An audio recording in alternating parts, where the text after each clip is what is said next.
It's Heel to Face podcast, Survivor Series week. Don't mind me, I got a little Novocaine in my mouth as I did Dennis earlier today. But that won't stop us from talking wrestling. And specifically, Brandon, I got a question for you to lead things off. If you were the booker for Impact Wrestling, you saw Rich Swann defended his championship against Sami Callihan on Tuesday night. Next week, he faces Ken Shamrock. You're the booker. Are you giving Ken Shamrock your Impact World Championship? Absolutely not. All right, Rich Swann defends the title against Ken Shamrock. I'll tell you what, I'm going to watch it, but it won't be the only thing I watch next week that involves people in their that were popular in the 90s and in their prime in the 90s, fighting once again, talking about Mike Tyson. Maybe we'll have time to talk about that. Maybe we'll talk about that next week. But either way, it's Survivor Series week, and the Heel to Face podcast starts right now.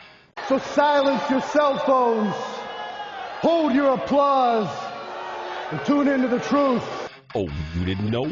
Your ass better call somebody. Getting beat up by 9 guys in Syracuse, to me, there's not a whole lot of shame in. From the 315 to the world, this is the Heel to Face podcast. The cream of the crop! Wow, man, freaked out! Follow the show on Twitter and Instagram at Heel to the Face. I said, are you ready? From Armory Square in downtown Syracuse, New York, let's send it now to Brandon and Jared. Bad luck to be my middle name. They might as well tag me up with my buddies from Syracuse. So another edition of the Heel to the Face podcast coming up on the 34th Survivor Series this upcoming weekend. We're joined as always with Brandon Clements. You can find him on social media at Icebreaker21, myself at KRock Jared, and most importantly, the show at Heel to the Face. Make sure to subscribe and get notified of all our shows via podcast, Spotify, iTunes, or as usual on YouTube. So we're going to get things started this week, obviously heading into the 34th Survivor Series. For the 4th time in the last 7 championships being changed hands when it comes to the WWE Championship, it changed hands on cable television or non-pay-per-view television, and it happened in the month of October and November as Drew McIntyre became the WWE Champion this past week against Randy Orton. Once again, for the 3rd time in the last 4 years, changing the Survivor Series main event. I said 4 times the WWE Championship has changed hands on television in the last 7 championship changes because it was Kofi Kingston losing the belt to Brock Lesnar and something that didn't affect Survivor Series, but a match that happened on SmackDown a year ago. So 2 years in a row on SmackDown, last year on SmackDown in October, and this year on Monday Night Raw. It's kind of strange because if you look back on it, the WWE Championship outside of Raw and SmackDown has only changed hands at 3 pay-per-views. There are, in the last 4 years, 12 pay-per-views times 4 years. That would be 48 pay-per-views. So, essentially, if you're watching Raw and SmackDown, you have a better chance of seeing a title change than a pay-per-view for the fact that the title only changed hands 3 times in the last 48 pay-per-view events. Obviously, Brock Lesnar held the belt for a large period of that time. But Drew McIntyre changed things up. What do you think about them changing up the main event for Survivor Series this week, giving it to Drew McIntyre? Are you kind of sick and tired of them doing that? They did it, obviously, with Jinder Mahal losing to AJ Styles. Then they did it to AJ Styles, losing the belt to Daniel Bryan. Now they do it to Randy Orton. What do you think about them changing the belt, putting it on Drew McIntyre a week before Survivor Series? Well, I will say this. I'm glad the right person is holding the title, and that's no disrespect to Randy Orton by any means. I'm a little ticked off that you had him drop the belt. Randy gets the title again for a short time, and then you just give it back to him. He should have never dropped the belt at all. And we've talked about this for a long, for many, many months now, that Drew McIntyre should be champion continuously, which obviously didn't happen, but he should have been continuously champion all the way up to WrestleMania this coming year in 2021. So I'm glad the WWE, I guess, yes, they did the repeat. It's like the rinse, rinse, wash, repeat, the whole thing. They did it again. They recycled it. I don't like that, but I'm glad they put the title back on Drew McIntyre. I think he's the right champion at the right time. And that is not a diss on Randy Orton whatsoever. I'm a huge fan of Randy Orton. I've been watching his whole career. Shoot, he's been around 20 years. I've watched him since I was a kid. So I'm a huge fan of Randy Orton. But I think at this point, Drew McIntyre is the right fit. And I want to see McIntyre and Roman Reigns lock horns. that is going to be a lot of fun. Yeah, I get it that they didn't want to do heel versus heel because that's pretty much the idea. You got to have a face in this matter. And for some reason, in the last 4 years, Survivor Series has turned into this SmackDown versus Raw. Obviously, it was the bragging rights pay-per-view going back a few years ago. Didn't make much sense to me that they had the bragging rights pay-per-view literally in the same month that Survivor Series when they had it. If they were going to do a pay-per-view like that, it should have been in July or June or something. But it didn't make sense that they had a pay-per-view whereas Raw versus SmackDown, essentially with the main event being 5-on-5, Raw's best versus SmackDown's best, being in the same month as Survivor Series. They've kind of combined the two. Now Survivor Series every year is just Raw versus SmackDown with bragging rights on the line, including in these championship matches. I'm not a fan, obviously, of the fact that they changed the belt to begin with, like you just said. Yeah. This isn't one of those bookings where they obviously have all these storylines going forward towards WrestleMania. You're hearing it now. What are they planning for WrestleMania? Well, who cares? WrestleMania is so far down the line. Yeah. We have so many things to work out before then. But this was just a few weeks ago. Hell in a Cell was just 1 month ago. You can't tell me you didn't have what you were going to do for Survivor Series in your head 1 month ago. Nobody's been hurt. There's been no real changes in anybody's demeanor. Randy Orton is still a heel. Drew McIntyre is still a face. So I don't understand exactly why, other than maybe you just can't have Randy Orton losing to Drew McIntyre again and keeping the storyline fresh. But I don't necessarily know if that would have mattered. You could have put Randy Orton into something else. You could have said, okay, he lost to Drew McIntyre. Let's put him into something else. Because as we've seen, the Fiend, Bray Wyatt, has been going after Drew McIntyre recently. So Drew McIntyre wouldn't have been without his opponents. He still would have had somebody like Bray Wyatt and or The Miz now with Money in the Bank on his heels. He didn't need Randy Orton to also be mixed in there with the feud for the championship. Could have had Drew McIntyre win again. Put Randy Orton wherever they're going to put him, because I guess my question is, where does Randy Orton go from here? Honestly, you know where I'd like to go, and I don't know if you agree with me or not on this. I'd like to see a storyline with AJ Styles. I'd like to see that. I think Randy Orton and AJ Styles, they are two of the best wrestlers in the business. They've been two of the best in the world for the last 20 years. I mean, that's magic right there, and especially now that I think what I read correctly is true. Seth Rollins is taking some time off because him and Becky are they're due soon. So you got to have some really good storylines, and this will be a fresh storyline. What I want to see though is how they still have to figure out this whole Survivor Series team that they have on Raw, because captain, he says, but the rest of the team's like, no, you're not. So there's a lot of issues there. And, I know we're going to get to the matches in just a minute, but I'm wondering if it gets settled at the pay-per-view this weekend, or does it kind of spill over and they have some feuds coming up here, in the coming weeks. But for me, I want to see Randy Orton, AJ Styles, and whatever Big O is going to be doing, the big fella, and whatever. Obviously he's not going to be wrestling. I don't think. I think he's going to be like the muscle for a while. But I'm curious to see how he's going to play into things going forward. And also, what's next for Retribution? That's going to be another thing to look forward to. Yeah, I was kind of hoping and looking forward to maybe like a Retribution versus Team WWE at this pay-per-view, but they didn't get that kind of together in time like many people thought that they were going to do. Yeah. Randy Orton and AJ Styles would be a great way to kill some time. We know that Randy Orton is scheduled, or at least rumored to be, going towards a WrestleMania program with Edge, but there's obviously a lot of time between now and then. And I think a great match at the Royal Rumble might even be, Randy Orton versus AJ Styles. I might even think, what if you put the belt back on Randy Orton at the review and have him fight AJ Styles at the Royal Rumble? We learned, I guess the big thing was maybe they did plan on keeping the belt on Drew McIntyre, but without fans in attendance, they don't want to keep things. They don't want things to get stale. You got to take the belt off somebody eventually.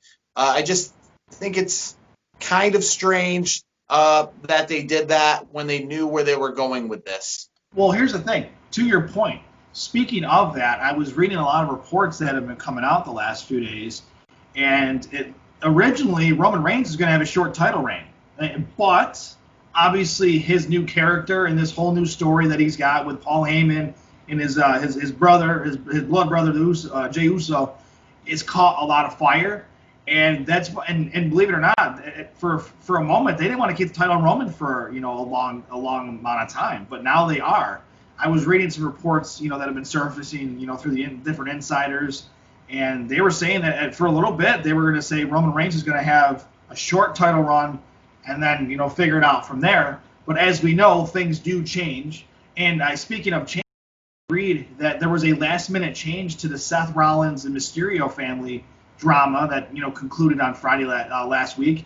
They didn't have that script done reportedly until Thursday night into the wee hours of Friday morning. And as we know, the show is the show is live on Friday night, so they didn't give a lot of the talent and the producers enough time to make the magic happen.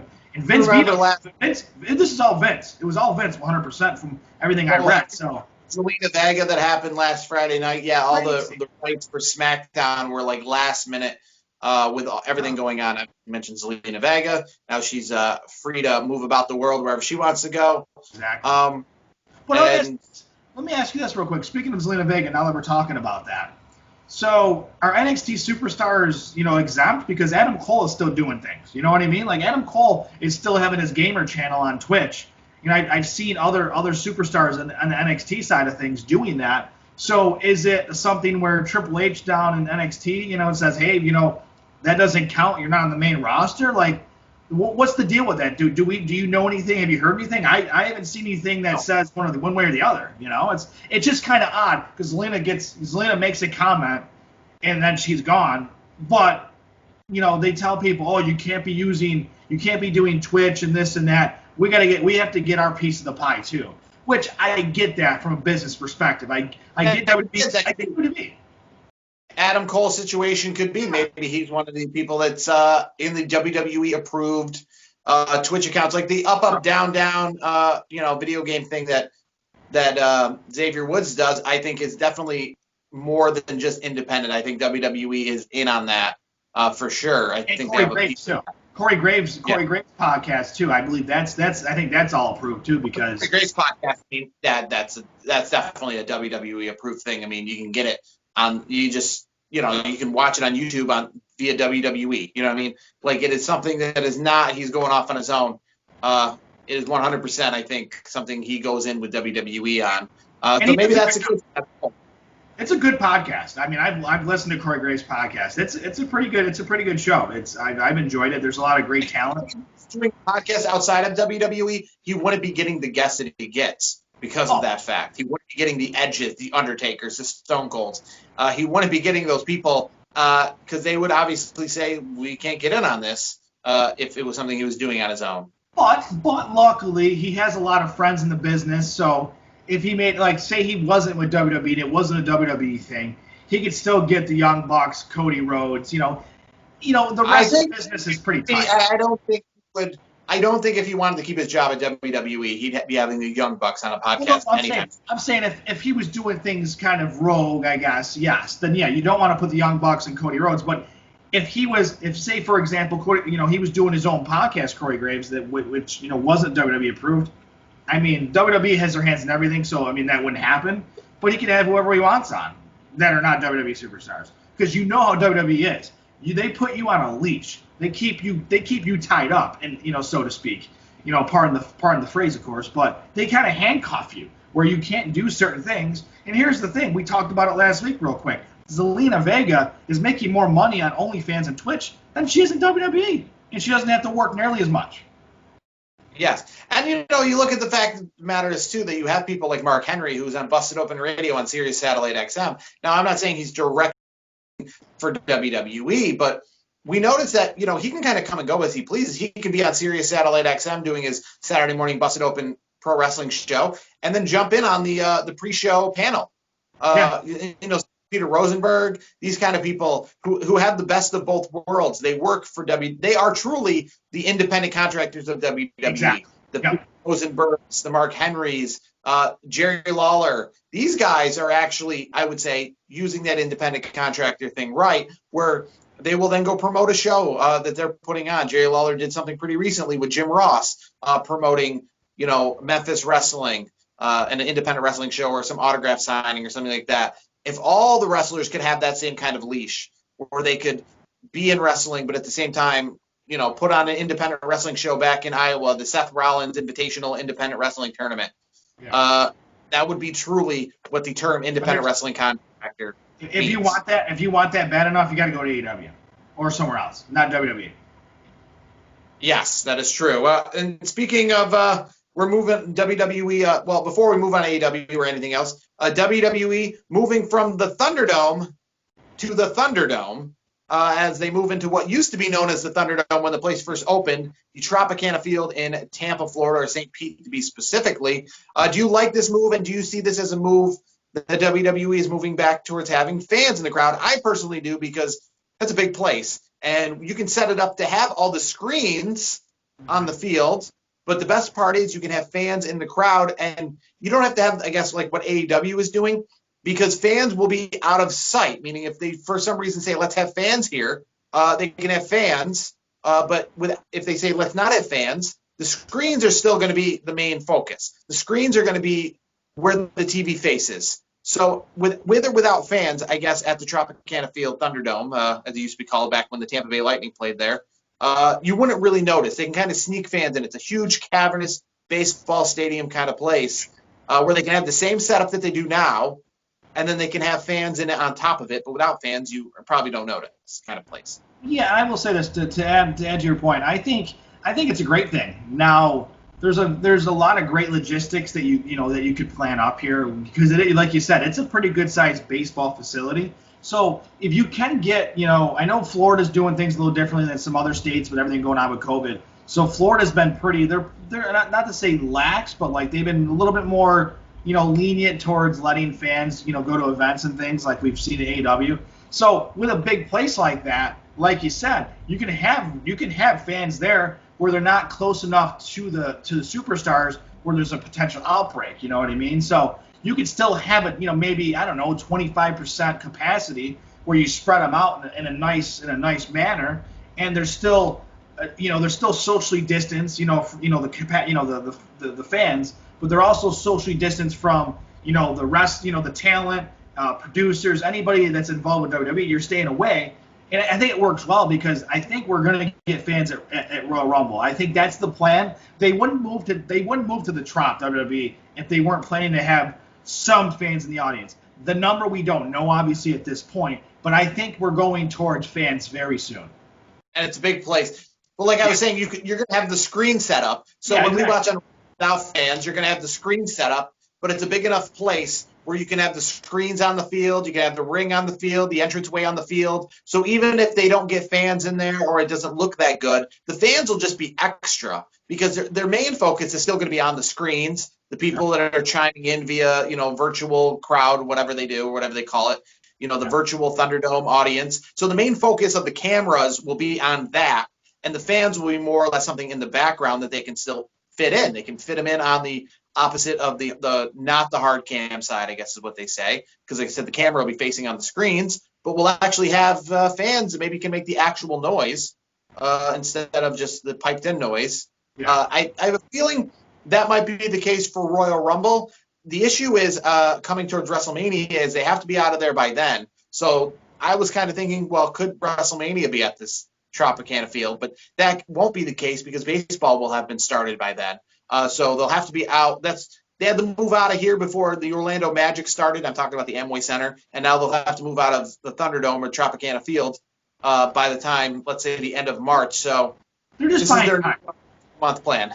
Yeah, they're just buying time, because they realize that these facilities need to get used again by other professional organizations. So WWE, I think, is doing a pretty good job considering the circumstances, because as you've noted on many occasions, the Performance Center WrestleMania last year was not so great. I think we all can agree on that. So, I think what they're doing is they're planning things out the right way. And I think WWE, they're taking the right approach. So they're getting a little bit bigger, and they're getting a little bit bigger down the line. They went from Performance Center to an arena to a stadium. So they're kind of making it from, small little nobody's allowed here to bigger, some people are allowed here to, and going down the line and getting bigger and bigger. So that they can have fans again, so that they can spread fans out. Because again, this is kind of actually how you would have to do like a Monday Night Raw, because I don't think they would want to put Monday Night Raw in an arena if they can only draw 2,000 people. But if you're going to have fans, you got to kind of have like a stadium setup for the most part. I mean, the social distancing is working great for college football, like in the Alabamas and the big stadiums.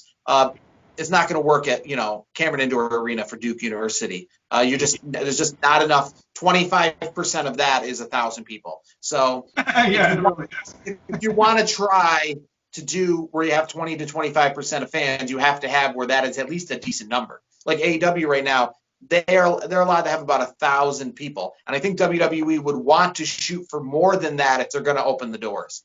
So at least this opens it up for when they open the doors. They're at least opening the doors for a minimum of 5,000 people. Yeah, I mean, here's the thing too. In another state that you might be able to get away with having more fans is Texas.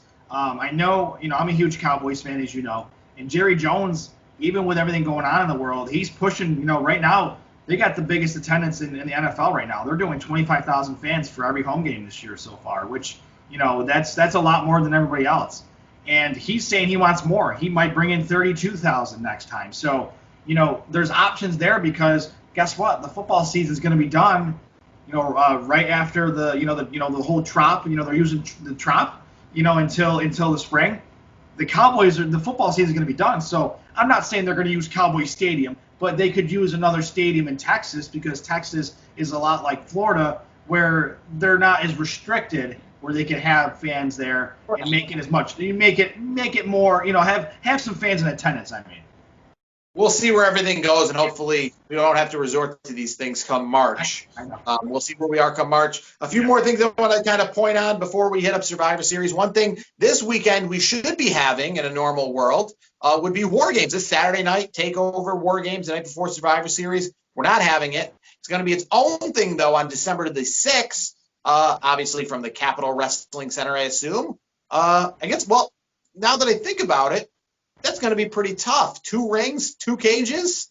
Can you even fit a cage in the Capitol Wrestling? Like you probably have to set it up. You can't hang it over the arena and bring it down. We obviously saw that with Hell in a Cell and all the setup that they had with the Hell in a Cell. That when they were fighting on top of the cell, their heads were about to hit the scoreboard because of how they have the scoreboard kind of lowered down and everything. So as of right now, it is at the Capitol Wrestling Center that I know. And the main event, Finn Balor's team, Undisputed Era. He's returned. He's joined up with Undisputed Era to take on, I guess, Pat McAfee and crew is what WWE's calling it. Are you looking forward to War Games more than Survivor Series or less than Survivor Series this upcoming week? You know what? I'll say NXT. I think NXT will be a lot of fun. It typically is the better wrestling show anyways. I think we all can agree. So I think from that perspective, I think it's going to be really entertaining. And you know me, I'm a huge Pat McAfee guy, so having Pat McAfee on the program is going to instantly, pique my ears a little bit more than Survivor Series. Doesn't mean Survivor Series is not going to be good. I think it's going to be a halfway decent show. And the one match that I really want to see, and I'm looking forward to it, I talked about it just a little while ago, is I really cannot wait to see Drew McIntyre and Roman Reigns. I want to see those big boys just lock horns and just put on a show. So that's going to be a lot of fun. But overall, from top to bottom, I think the War Games coming up is going to be, I think, slightly better. Yes, the question I'll have for you that same exact week. I think it's December the 2nd, if I'm not mistaken. They're calling it Winter is Coming. That's, I guess, how they're billing it. So I guess my question is not Survivor Series versus War Games. Kenny Omega and Jon Moxley for the world belt on an episode of Dynamite versus the War Games main event. Let's not talk event versus event. Let's just talk match versus match. If you had to watch one match that week, Jon Moxley and Kenny Omega with the belt on the line, or the War Games main event, which one would you watch? Ooh, I would have to go. I'd have to do Mox. I'd have to do Mox in the cleaner. That's a dream match. That's a dream matchup always. Revolution. I thought it was match of the year last year at Revolution. I believe the pay-per-view was in 2019, if I'm not mistaken. Wait, was it this year? No, what was the one last November in Baltimore? Maybe Full Gear. Was it Full Gear? Was it Revolution? I don't remember. It's been so long. I think it was Revolution, but I might be wrong too. But I know a match in front of people this year. Revolution happened in February this year in front of people. I think it was last year, so it must have been Full Gear Was it a full year? that Kenny Omega and Jon Moxley fought in a non-championship match. That was a hell of a match too. That tore the house down. That was a hell of a match.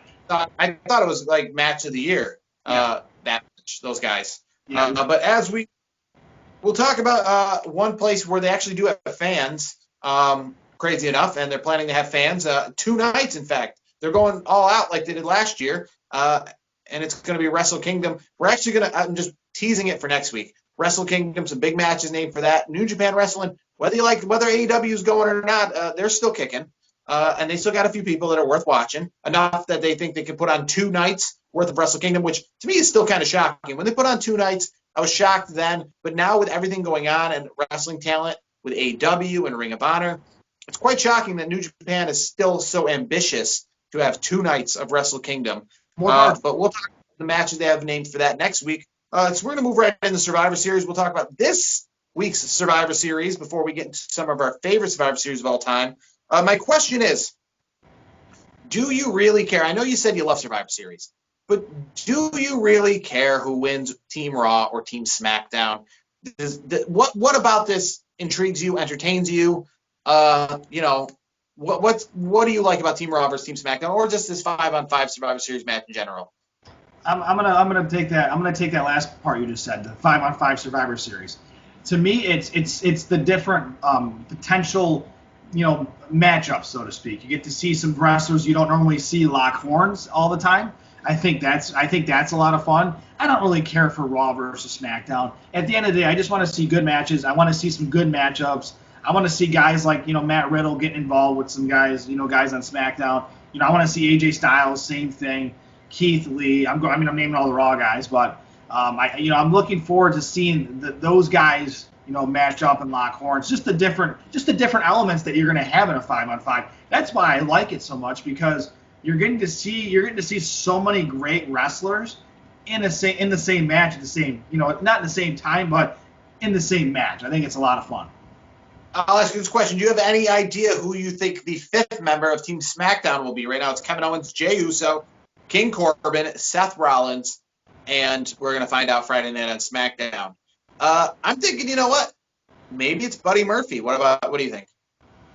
Ooh, that is a good question. I think Buddy Murphy, because that'll cause a lot of turmoil, and we already talked about the turmoil going on in Team Raw. I think turmoil on Team SmackDown, it just creates that dynamic of, are these guys going to work together? And I think that to me is what kind of makes these matches at least intriguing, is the fact that you do have, these people, and it kind of reminds me back in the day when you would have a main event for a pay-per-view, and maybe the week before you'd have them team up and see how the heel and the face work together, kind of in the same dynamic. I'll go Murphy too. I mean, SmackDown's a lot of heels. Yeah, I'll go with Murphy too. I think having that in him in the mix with Rollins, there's obviously drama there. So I would say that only because I don't think they'll put Dominic Mysterio in that match. That's just me. I mean, not to say Dominic's not doesn't have a bright future, but I think at this point I guess I would have to go Murphy. Do you have any idea who the 2 members for the women's team will be on Team SmackDown? Right now they got Bianca Belair, Ruby Riott, Liv Morgan, and members TBD. Now, Team Raw, might I add, is Nia Jax, Shayna Baszler, Lana, Lacey Evans, and Peyton Royce. A lot of that happened because of a few injuries over on the Raw side with Mandy Rose. SmackDown, do you have any idea? It won't be probably Chelsea Green. Her return or debut match on SmackDown last week, she hurt her wrist. Do you have any idea who the 2 members of Team SmackDown could be? Honestly, you're really scraping at the bottom of the barrel. I mean, you're not going to put. I mean, you could put Bayley in. I mean, that's a possibility. I mean, who else would you put in? I mean, I honestly, to find 2 other females. Who? Natalia's still on SmackDown, or is she on Raw now? I don't even know. I think she's on Raw. That tells me how much I've been paying attention to Natalya. So, I mean, where's Alexa Bliss then at this point? I mean, she's on Raw. She's so she can't. She can't go anywhere. Well, I mean, yeah, she's doing the thing right now with Bray Wyatt. That's where her life. I mean, you still have, and that's the thing. I feel there's more people over on Raw. You could have more options over there. Carmella. There you go. So Carmella and Bayley. I mean, would Bayley sink down to Yeah, I mean, I'm going to tell you right now, there is so much more depth in the NXT women's division than there are on the main rosters right now, because we're sitting here struggling trying to figure out how to fill out a Survivor Series women's match at this point. There's so much more talent down in NXT. I mean, when is Rhea Ripley getting called up? Well, you know what? That would be, if you want to call this one of your big pay-per-views, then that would be a good time to introduce these guys. I mean, that would kind of make this feel like one of the big four. Like we always talk about Survivor Series being one of the more historic pay-per-views. You got to have things like that to kind of keep it in the mix, keep it that Royal Rumble, WrestleMania, SummerSlam kind of feel. As we move on to the rest of the card, is just champion versus champion matches. Bobby Lashley against Sami Zayn. What do you like anything about this match? We're not picking No, winners or losers. Who really cares? It's more or less we want to see good matches. But you don't like anything about Sami Zayn versus Bobby Lashley? no, I'm not a big fan of it. I don't really care. I mean, I'll be watching it, of course, because I do love watching Survivor Series. But I'm just not interested in that matchup. It doesn't intrigue me. The New Day versus the Street Profits. I think that could be pretty entertaining. Yeah, I think that's going to be a lot of fun. I think the Street Profits I think they're the future of tag team wrestling in WWE. I mean, they're young enough. I think they're tremendous assets that WWE has, and I think they're going to be mainstays, kind of like the Usos in the tag division for a long time. Asuka, Sasha Banks, champion versus champion. I'm in. Yeah, I'm in. I'm in 100% on this. I think Asuka and Sasha, they always put on good matches. I mean, there's a few wrestlers that when they match up, it's always fun to watch. And when you put Asuka and Banks in there against each other, it's a lot of fun. So I'll be looking forward to that match. Who do you think's going to win, Drew or Roman? Ooh. I mean, can you go against Roman at this point? I don't think you can. As much as I love Drew McIntyre, I think Roman Reigns is winning this match on Sunday. Ooh, I mean, you got Drew, though, right and high. He just won the championship back. I mean, but he feels like he was slighted at Hell in a Cell. You're not giving the tribal chief a loss. You're not giving the tribal chief a loss. No way. Not at this point. He's on fire. Drew McIntyre can take an L. And here's the thing. It's not going to be a clean L. I'm going to put it out there like that. I think Roman does a little something underhanded, and he wins the match that way. So it's not going to make Drew look bad if he takes an L in a cheap way. One thing I want to just say quickly while we finish up the Survivor Series talk, and I was just thinking about this right now. We're talking about making a big splash in Survivor Series. We're talking about, obviously, the NXT division. But how about this for a big splash? Didn't even think about it. We talked about it to kind of lead off the show. SmackDown's missing somebody. We talked about it being Buddy Murphy. What about Randy Orton? That is a lot of times WWE does right after someone loses a championship and you kind of have nothing for them. You switch them brands. You give them kind of that fresh feel, that fresh look. I mean, that's what you did before. That's what you did, with the JBLs of the world back in the day when these things were going on. When JBL could only lose so much to John Cena, you gave him the other champion, Batista, for a while. And vice versa, Triple H, the same way. He lost Batista a bunch of months in a row. What do you have him do? You have him fight John Cena. If John Cena come over and fight him for a couple months in a row. So, Randy Orton. That's not a bad thing. And I'm going to say this. You could put Randy Orton against, we talked about earlier in good length, AJ Styles. You could put Randy Orton versus Roman Reigns on a storyline. And both I will sit there and enjoy because those are great matchups. So no matter what happens, the Randy Orton's going to land on his feet. He always does. They're going to put him in some sort of storyline that's going to be a lot of fun. I mean, especially, too, we were just talking about Seth Rollins going to take some time off after Survivor Series. He won't be back until the Royal Rumble. Randy Orton could definitely bridge that gap. And, with the show being on Fox, SmackDown is essentially the flagship show for WWE. Yeah. So you got to imagine they got to have somebody over there other than just the champion, Roman Reigns.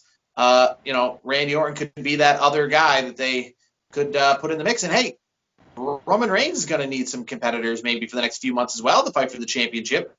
Yep. Randy Orton might have had some issues with Drew McIntyre, but Roman Reigns is a fresh face. So it could happen. We'll see. We'll have to stay tuned and see what happens.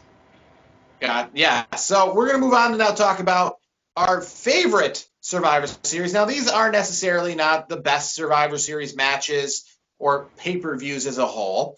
They're not maybe even the most quintessential, but there's some of our favorite. There's some ones that we feel that are worth mentioning. Brandon's got 3, I got 3, and maybe, you know what, this would be a good idea to, before Survivor Series, my favorite football team has a week off this week, so I'm going to have like a Survivor Series marathon at my house prior to the Survivor Series pay-per-view, and there might be some of these suggestions, because we can only put on a marathon essentially is like 2, because they're 3 hours a piece. They're not like regular television shows. To actually have a Survivor Series marathon with all 33 that have existed would take about a week and a half.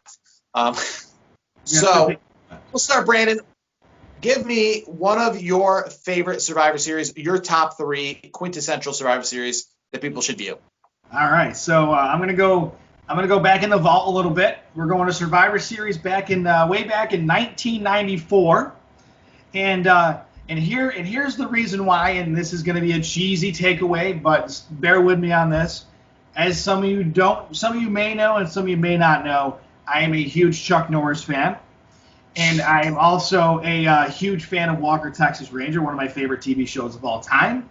So Walker, Texas Ranger, a.k.a. Chuck Norris, goes in, does the badass thing, and he does a roundhouse to Jeff Jarrett. That, to me, was absolutely fantastic.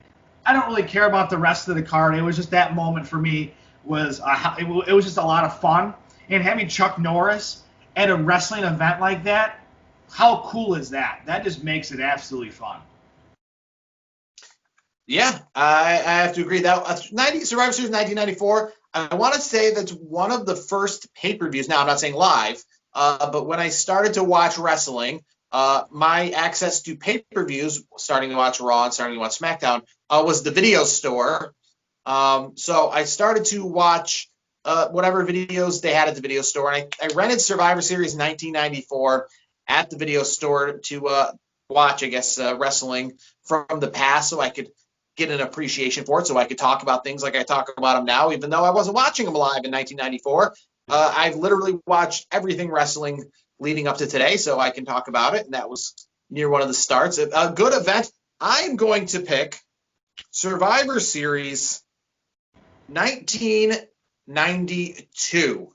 Survivor Series 1992. Now, it was, I guess, a bigger build-up than the event actually ended up being. The main event match, or what was supposed to be definitely one of the biggest matches on the card, was supposed to be Randy Savage and Ultimate Warrior against Razor Ramon and Ric Flair. It was a huge tag team match. Ric Flair, we all know that was one of his last appearances in the WWF before once again leaving, going back to WCW. He was pretty much in WWE from Survivor Series 91, where he helped Undertaker win the belt, all the way up until about Survivor Series 1992. It was supposed to be Ultimate Warrior. It ended up being Mr. Perfect because Ultimate Warrior, did one of his typical Ultimate Warrior things where he was holding out for more money and just didn't want to play ball. So it was supposed to be a big match. It kind of fell through a little bit, but you have the main event. And this is early on of what was probably one of the better rivalries of the 90s. Bret Hart had the champion at the time, Shawn Michaels, a 26-minute match.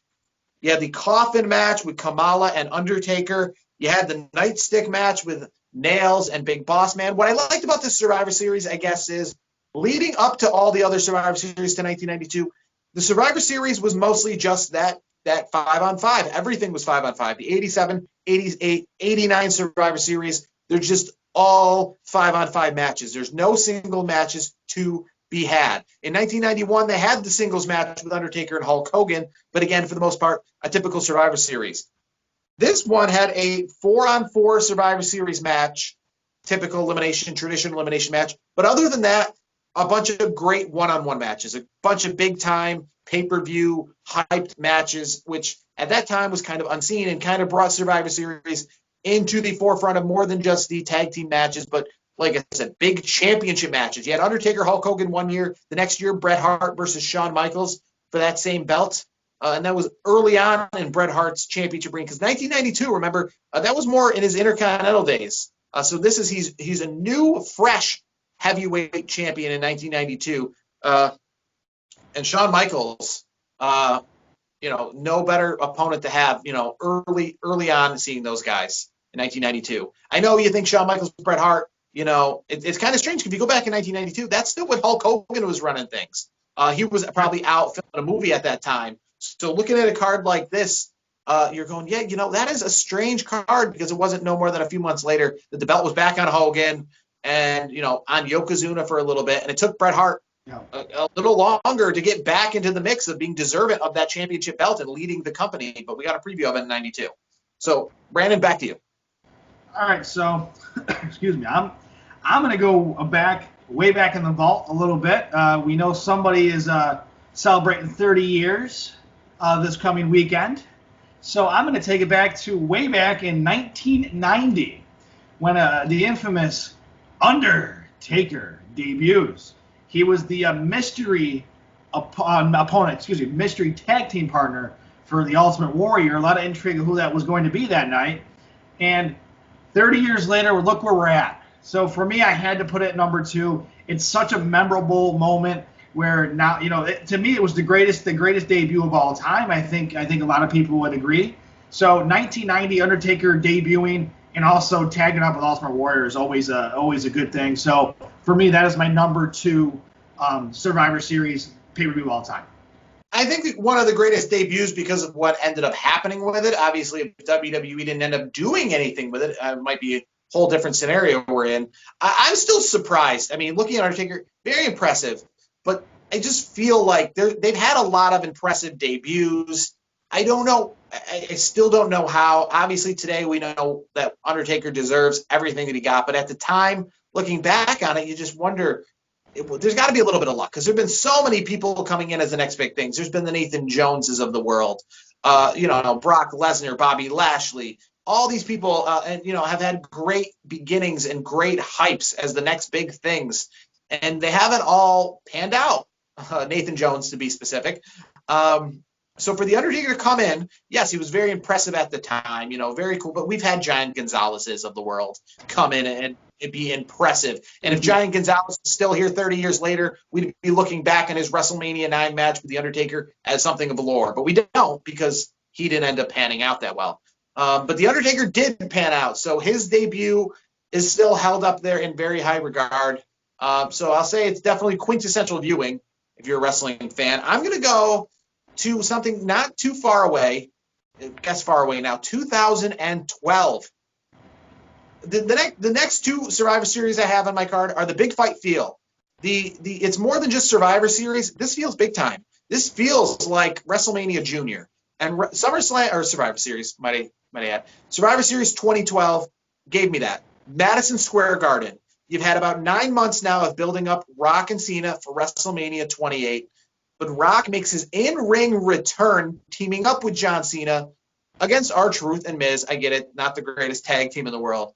But just the idea that this was like the roadblock, or the Royal Rumble kind of build-up for that WrestleMania match. Because we knew the match was going to happen, but Rock went back to being, a celebrity. And this was his return at Madison Square Garden, teaming up with John Cena.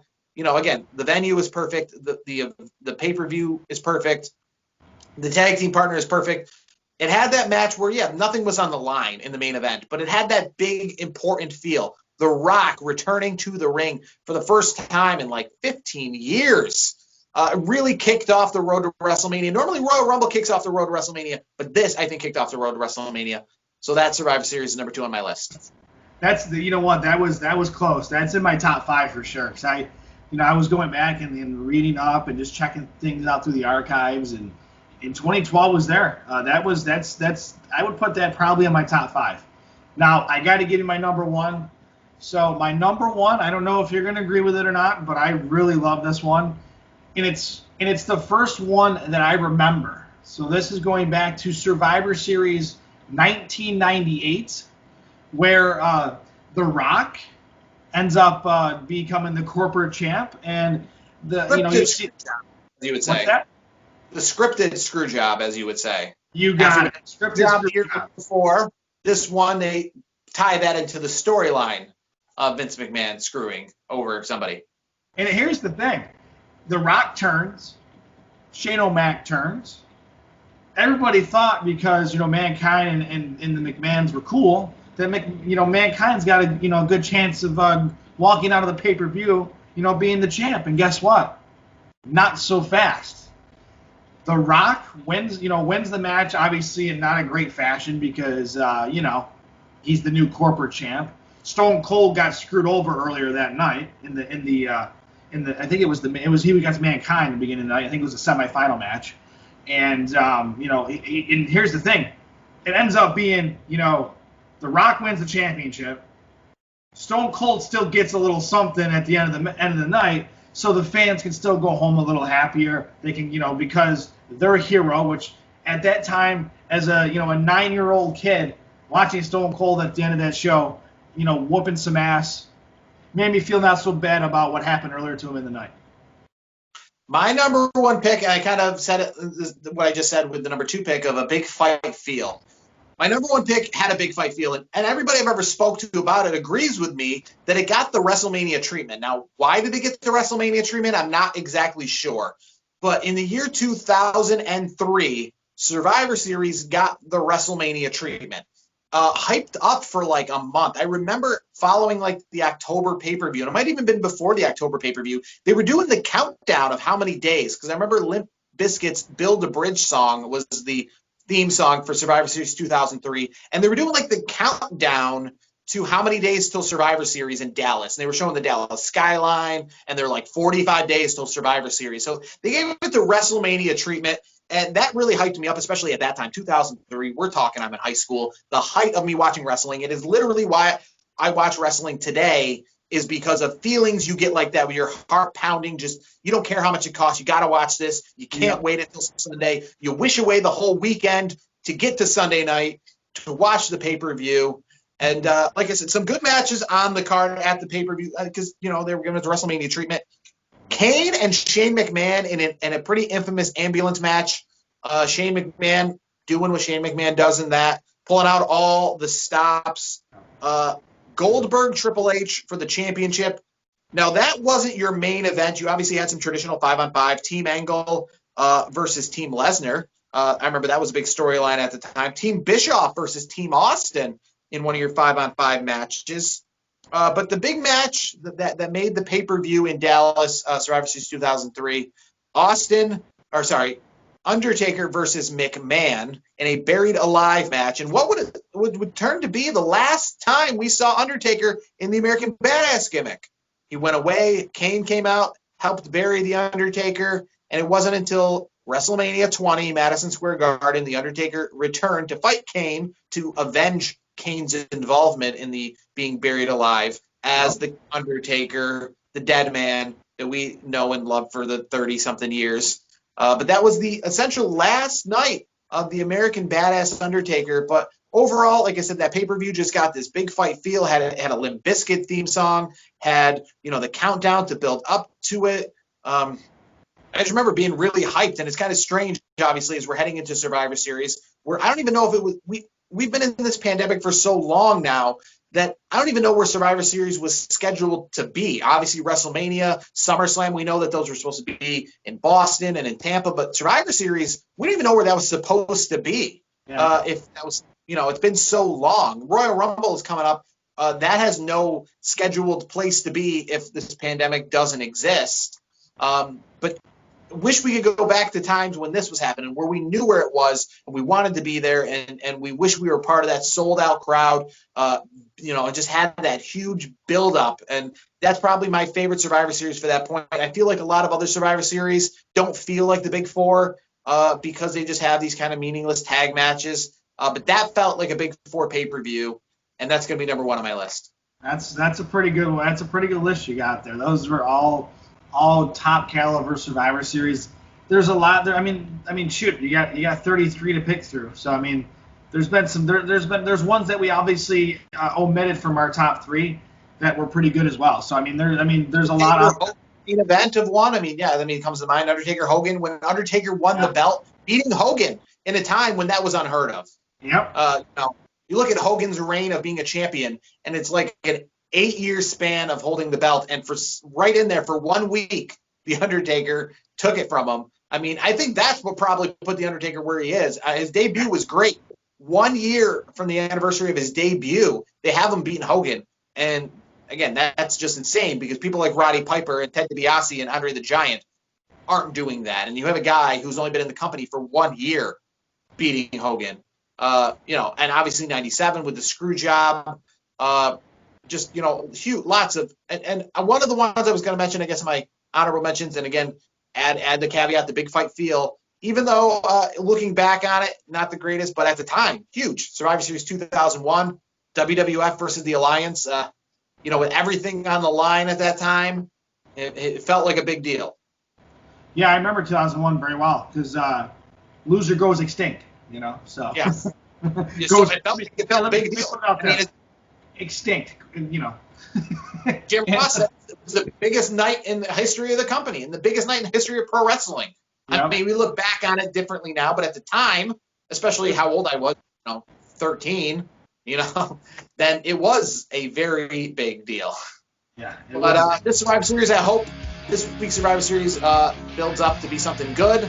I'm looking forward to it. Obviously, the champion versus champion matches, see what they do with all of those. And we're going to be on the road to tables, ladders, and chairs, War Games, Wrestle Kingdom, and before you know it, Royal Rumble. The last pay-per-view, the big 4 pay-per-view before we get into WrestleMania season, is a Sunday night. We'll talk about it all more next week. For Brandon Clements, myself, Jared Wicks, follow the program at Heel to the Face. This has been another edition of the podcast. We'll see you next week.